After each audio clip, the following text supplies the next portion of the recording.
Saint-Amand-de-Coly est l'un des plus beaux villages de France. L'endroit est fameux pour son église abbatiale.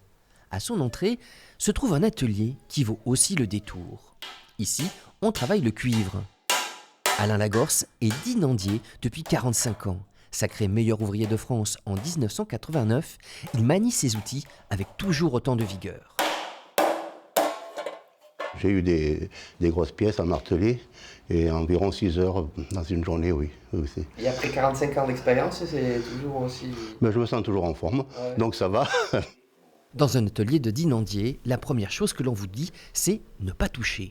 Ces objets et ces outils sont pourtant bien solides, mais ils ont leur fragilité. Explication avec Johan, le fils d'Alain. Au contact de la peau, on fait toujours un dépôt d'humidité et d'acidité et qui va faire rouiller les outils derrière.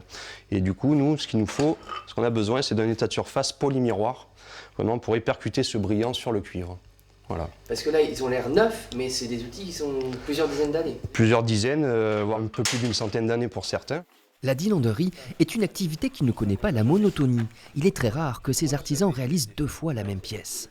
Le petit plaisir des Lagorce, c'est de répondre à des demandes très spécifiques. Cet alambic, destiné à une distillerie près de Lyon, a nécessité 600 heures de travail. Si demain on nous demande un alambic de 2000 litres ou une cuve quel qu'il soit de 2000 ou même 5000 litres, nous sommes en mesure de la fabriquer. Johan a rejoint son père il y a 3 ans. La relève est assurée. Mais Alain, qui a 70 ans, n'est vraiment pas pressé d'abandonner ses marteaux. Il y a beaucoup de choses à m'apprendre. Et toi aussi, tu as des choses à apprendre encore? Ah oui, on apprend tout. On apprend toujours dans tous les métiers.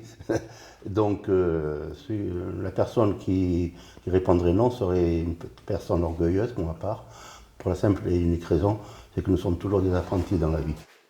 Pas d'orgueil mal placé chez les Lagorce, mais une relation en or et non en cuivre entre un père et son fils.